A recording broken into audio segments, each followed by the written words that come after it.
Hola. A ver, imaginemos esto un momento. Tratar de comprar un terreno, o venderlo, o saber cuánto maíz salió de la cosecha. Pero sin usar metros cuadrados ni kilos. Suena, pues, complicado, ¿no? Bastante, sí. Pues justo hoy vamos a meternos a ese mundo, el de las antiguas medidas agrarias, esas unidades que se usaban en el campo por siglos, antes de que llegara el sistema métrico decimal. Ajá. Tenemos un documento base, medidas y unidades agrarias, y la idea es explorar qué eran, claro, pero sobre todo, por qué eran tan importantes, ¿no? En el contexto hispánico y, pues, lo que nos llegó acá a México. Exacto. Y fíjate que no eran solo números, ¿eh? Eran un reflejo, pues, directo de la vida rural, del trabajo mismo, de cómo se organizaba la gente. Claro. Meterse a esto es como abrir una ventana a cómo se veía el mundo antes de esta estandarización, que hoy nos parece, pues, lo más normal. Vamos a buscarle la lógica a ese sistema, su conexión con el campo. Perfecto. Entonces, la pregunta que queda flotando es, ¿cómo funcionaba ese universo de mediciones? Que parece tan distinto al nuestro, ¿verdad? ¿Era un relajo o sí tenía su coherencia? Vamos a intentar descifrarlo. Va. Para empezar, algo que salta a la vista en el material es que estas medidas no parecen venir de cálculos abstractos, sino de la experiencia, de lo práctico, ¿no? Exactamente. Esa es la clave principal para entenderlas. Muchas veces no eran medidas geométricas así puras, digamos. Estaban ligadas a la acción, al trabajo humano o animal. Como por ejemplo. Costaba trabajarla. El concepto de la yugada, por ejemplo, Ajá. aunque el nombre exacto podía cambiar, se refería a la tierra que un par de bueyes, una yunta, podía arar en un día. La capacidad de trabajo te daba la medida de la tierra. Órale. O sea, la medida estaba como viva, ¿no? Pegada al esfuerzo de cada día. Y el documento menciona algo que me parece todavía más loco. La fanega de sembradura. ¿Eso cómo funcionaba? No suena a un área fija. Precisamente, la fanega de sembradura es el ejemplo perfecto de esta lógica. No era, digamos, tantos metros cuadrados fijos, ¿no? Entonces, Era la cantidad de tierra que necesitabas para sembrar una fanega de grano. Si la tierra era muy buena, muy fértil, pues necesitabas menos terreno para esa fanega de semilla. claro. Pero si era tierra mala, pedregosa, necesitabas más. La medida de superficie dependía de la calidad del suelo y de cuánta semilla usabas. Es una lógica, pues, totalmente distinta a la hectárea. Sí, la hectárea es igual aquí y en China. Exacto, es una abstracción geométrica. Le da igual si la tierra es buena, mala, si cuesta trabajo o no. Increíble. Vincula tierra, semilla y resultado, todo junto. Y supongo que para medir los granos ya cosechados, los áridos, que dice el documento, pasaba algo parecido, ¿no? El almud, el cuartillo, también seguían una lógica práctica. Totalmente. Esas unidades de capacidad, para medir volumen de granos, legumbres, lo que fuera, solían ser cantidades que se podían manejar fácil. Ajá. Un almud podía ser lo que una persona cargaba sin problema o una ración lógica para la familia o para vender en el mercado del pueblo. No pensaban en litros abstractos. Claro, no iban a cargar un metro cúbico. Pues no, eran porciones con sentido práctico para el uso diario, para llevarlas, por intercambiarlas. La escala humana, la necesidad, esas eran las referencias. Siempre. Oye, pero si todo estaba tan ligado a lo local, a la tierra, a la fuerza de los animales, me surge una duda. ¿Eso no creaba pues, un caos? Me imagino que una fanega de sembradura en Andalucía con tierra fértil sería súper diferente a una en Castilla, ¿no? Y luego, al traer esas medidas a América, con tierras y climas distintos, ¿cómo hacían para comerciar o administrar con tanta variación? Es una excelente pregunta. Toca el corazón del sistema. Y sí, la respuesta es sí, había una variabilidad regional enorme. Enorme. Y es una característica clave de estos sistemas antes del métrico. Una fanega castellana no era igual a una aragonesa o una andaluza. Y al llegar a América, cada zona adaptó o recibió ciertas versiones. Claro, estaba ligado a todo. Costumbres, calidad del suelo, qué se cultivaba más, hasta el tamaño y la fuerza de los bueyes de la región. Ahora generaba caos. Pues sí, suena a eso. Para nosotros, hoy, con nuestra idea de mercado global y administración central, sí, parecería caótico, pero en el contexto local o regional, funcionaba. Funcionaba. Larga distancia, claro, era más complejo. Ahí sí se necesitaban equivalencias, negociaciones, pero la vida diaria, el mercado del pueblo, operaban con estas medidas que todos ahí conocían. Entiendo. El caos es relativo a la escala que mires, ¿no? Funcionaba porque era entendido y aceptado localmente. Y mencionaste algo importante antes, la confusión entre medidas de superficie y de capacidad que a veces tenían el mismo nombre, como la fanega. Exacto. Ese es un punto crucial. Y a veces complica leer documentos antiguos, ¿eh?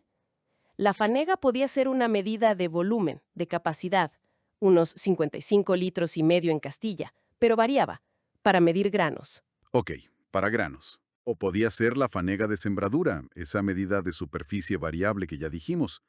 En el contexto, la gente sabía si hablaban de grano o de tierra.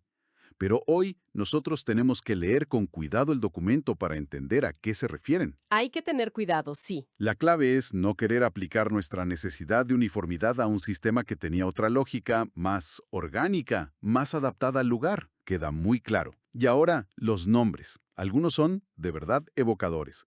El documento menciona varios: fanega, caíz, almud, cuartillo para capacidad.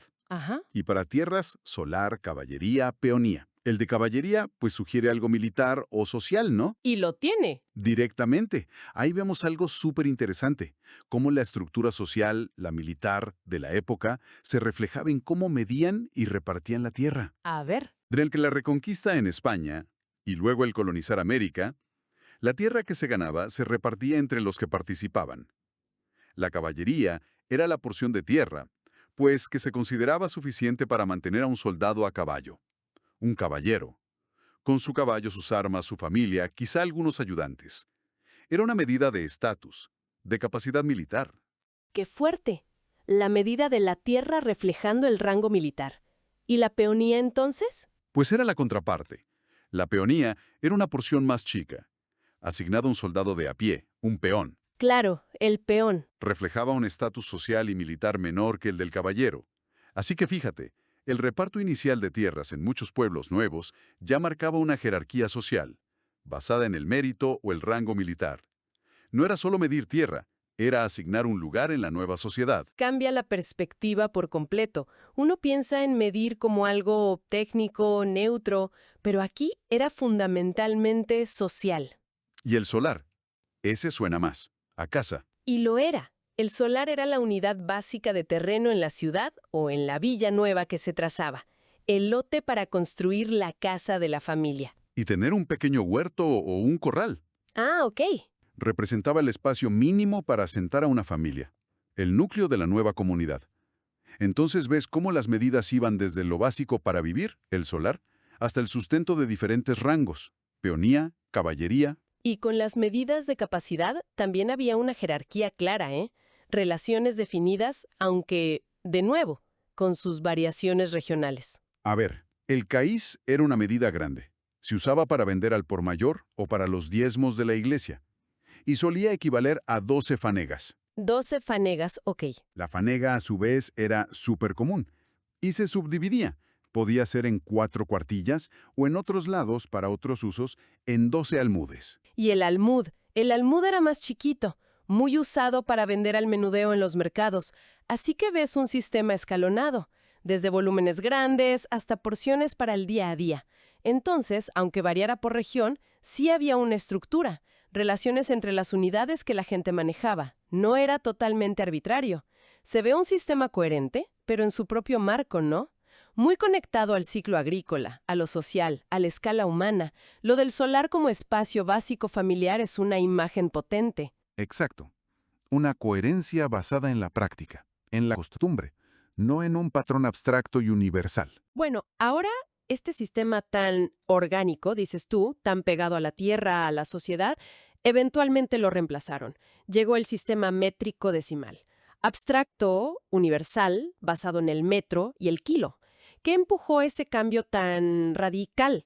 ¿Fue solo buscar eficiencia o había algo más? Me pregunto qué significó para la gente de a pie, para el campesino que medía su mundo en fanegas de sembradura?